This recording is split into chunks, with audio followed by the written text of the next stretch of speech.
use bone conduction technology. Bone conduction is a part of how we are able to hear sounds around us. You see, our eardrums and superficial bones located just at the end of our ear canals pick up different sound waves, and in return, our brain processes those noises to what we hear. Aftershok's headphones work by sending these tiny vibrations to the bones located in the upper part of our cheeks, then sending those vibrations to the cochlea for our brains to process. The cochlea is actually the bones inside of our ear. This technology isn't new since theoretically it was adopted from the military and implemented into consumer products. It is something though that I do appreciate. The headphones I currently have from Aftershok's are the Bluetooth S's, which retail for about $100 and can be purchased at the link in the description of this video. They do come in a few different colors, however I have the black variant. Inside the box you get a micro USB to standard USB cable used for charging, and then you have a rubber adapter for resizing the rear portion of the headphones a little bit better. You get some paperwork, well actually lots of paperwork, a few reflective stickers, and finally a slick style carrying pouch. The Bluetooth headphones feature a power button and a volume up and down button found on the bottom of the right hand side. You'll also find a cover protecting the micro USB port used for charging, and then you have an LED notification light.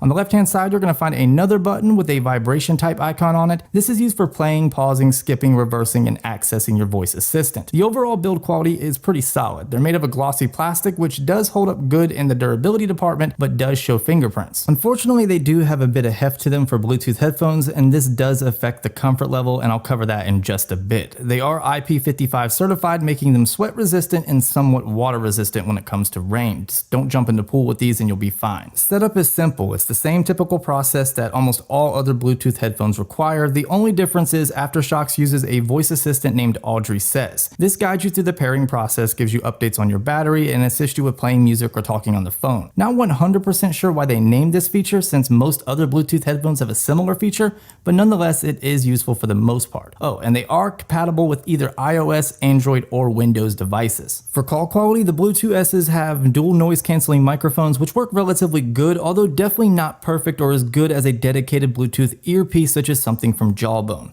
Music is a different story, however, and actually a different experience in general than what I'm accustomed to. Since these are not going inside your ear canal, there is no noise cancellation at all, and that's a good thing, and it's aimed at athletic trainers that need to remain focused and safe. The volume actually gets surprisingly loud, and it's pretty clear for the most part. It, despite my doubts, sounds great. In fact, if you crank them up too loud and are a bit sensitive around your cheek area, you might feel a slight tickle. There are built-in EQ presets, but I could not for the life of me figure out how to use them or access them. But truthfully, if you have a device that is somewhat modern and you're using something like Spotify or even your built-in music player, you have EQs right there on your phone, so it's fine. They're not going to impress any audiophile by any means, but given the technology and safety behind them, I think they do a pretty good job. I guess the real issue comes down to comfort. They feature a behind the head style design, which is all good. When attaching the included adapter, it at least gives you some type of support so they fit a little bit more snugly. They are pretty tight on the sides, which I know is needed to send the vibrations for optimal sound,